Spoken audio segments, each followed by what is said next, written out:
যে সুযোগ সুবিধা আমি অর্জন করেছি এবং সমাজকে আমি সবসময়ই চেষ্টা করেছি সেই বিষয়ে নিজেকে সচেতন থাকা এবং সেই দায়িত্ববোধ থেকেই কিন্তু যে বিভিন্ন রকমের কর্মকাণ্ডের সঙ্গে যে যুক্ত হয়েছি সেই দায়িত্ববোধ থেকেই যে সমাজ আমাকে দিয়েছে, আমার এখন সময় এসছে যতটুকু সম্ভব সমাজকে দেয়া।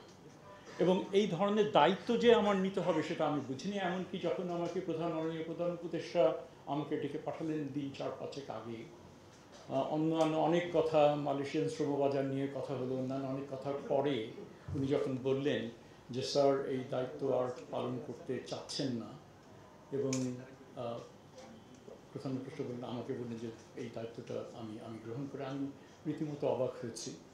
আমি বললাম আমার এই ধরনের তো অভিজ্ঞতা নেই। উনি বললেন যে তোমার যে কর্ম যে তোমার রয়েছে সেটাই হবে, তুমি খালি ইউ কমিট ইউর সেলফ, তাহলে তুমি এটা পারবে। এবং I thought it's a tremendous opportunity for me যে এই ধরনের আস্থা তিনি আমার উপরে রাখেন এবং রাখছেন। এবং আমি মনে করি যে এই যে একটা নাজুক একটা পরিস্থিতি, বিভিন্নভাবে একটা নাজুক পরিস্থিতির মধ্যে আমরা যাচ্ছি, বড় রকমের একটা পরিবর্তন হয়েছে, বিশাল, যেটাকে ইংরেজিতে বলে সি চেঞ্জ, সেটা হয়েছে। আমরা কখনোই কিন্তু ভাবিনি আমাদের জীবদ্দশায় আমরা এই ধরনের যে একটা মুক্তভাবে আমরা কথা বলতে পারবো, যেটা এখানে তানজিম রয়েছে, আমরা একসাথে বিভাগে ছিলাম, এগুলো অনেক হয়ে যাচ্ছিল এবং gradually we were resigning to the fact বোধহয় আমাদের জীবদ্দশা শেষ হবে এই ধরনের একটা পরিস্থিতির মধ্যে।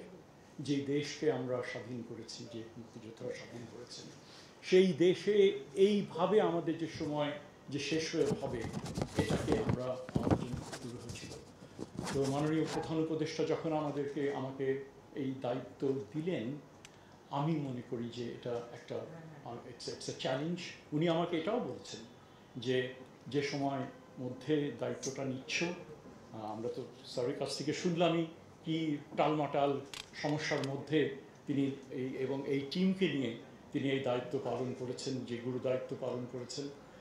এবং সেই উনিও বললেন যে সামনেও কিন্তু খুব যে একটা ইজি হবে তা না, আর এটা হচ্ছে আমার বড় মন্ত্রণালয়গুলোর মধ্যে একটা। আর ডেফিনেটলি এটার যে বাজেটারি অ্যালোকেশন ছাড়াও এটার যে স্যার যেটা বললেন যে গ্রামেগঞ্জে একটা পরিবারের যে ছাত্র স্কুলে যাচ্ছে সেও এটার পার্ট, সেই পরিবারও এটার পার্ট। সো ইটস এ বিশাল একটা যজ্ঞ। আমি মনে করি it's a rare honour that I have given this task.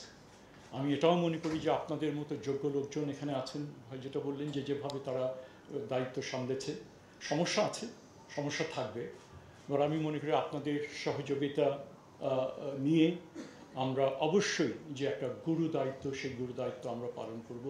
All of us, I think most of us are public ইউনিভার্সিটিতে, পাবলিক কলেজে, পাবলিক স্কুলে আমরা পড়াশোনা করেছি, জনগণের টাকায় পড়াশোনা করেছি, and that is something we must always bear in mind, যে এটা জনগণের টাকায় আমরা বড় হয়েছি এবং সেই কারণেই তাদের প্রতি আমাদের একটা দায়িত্ববোধ আছে এবং সেই দায়িত্ববোধ আমাদের যোগ্যতা, নিষ্ঠা, ইন্টিগ্রিটি নিয়ে আমাদের সেটা করতে হবে।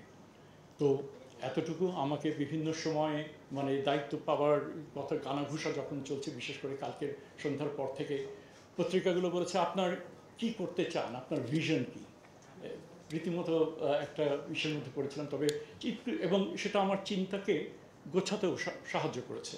তো সেক্ষেত্রে আমি যেটা বলবো, আমি মনে করি শিক্ষা হচ্ছে সেই বৈষম্যহীন সমাজ গঠনের সবচেয়ে গুরুত্বপূর্ণ বাহন। আমি এমন এক শিক্ষা ব্যবস্থার কথা ভাবি যা হবে ব্যক্তির কর্মদক্ষতা অর্জন, তার আত্ম উন্নয়নের উপযুক্ত পথ, যা হবে আর্থসামাজিক উন্নয়ন ও বিজ্ঞান প্রযুক্তিভিত্তিক উৎকর্ষে সহায়ক, এবং যা হবে সামাজিক ন্যায় বিচার প্রতিষ্ঠার লক্ষ্যে মূল্যবোধ সম্পন্ন নাগরিক তৈরির উপায়। আমি এটাই মনে করি, এবং আমি এমন শিক্ষা ব্যবস্থার স্বপ্ন দেখি যেখানে আমাদের ছাত্রছাত্রীরা দেশের ভেতরেই তাদের ভবিষ্যৎ দেখতে পাবে এবং বাংলাদেশ থেকেই বিশ্বকে নেতৃত্ব দেবে।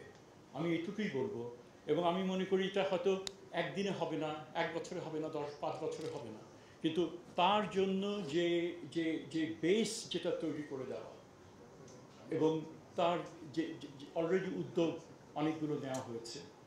আমরা মনে করি অনেক কিছুই আছে যেগুলো হয়তো 8-10 মাসের মধ্যে যায় সরকারের মেয়াদকালীন সময়, যেটা বললেন যে ছোট ছোট বিভিন্ন জায়গায় নানান রকমের রাস্ট হয়তো আছে, সেগুলোকে ঠিক করে সেটাকে কার্যকর করা, দ্যাট ইজ দ্য গোল।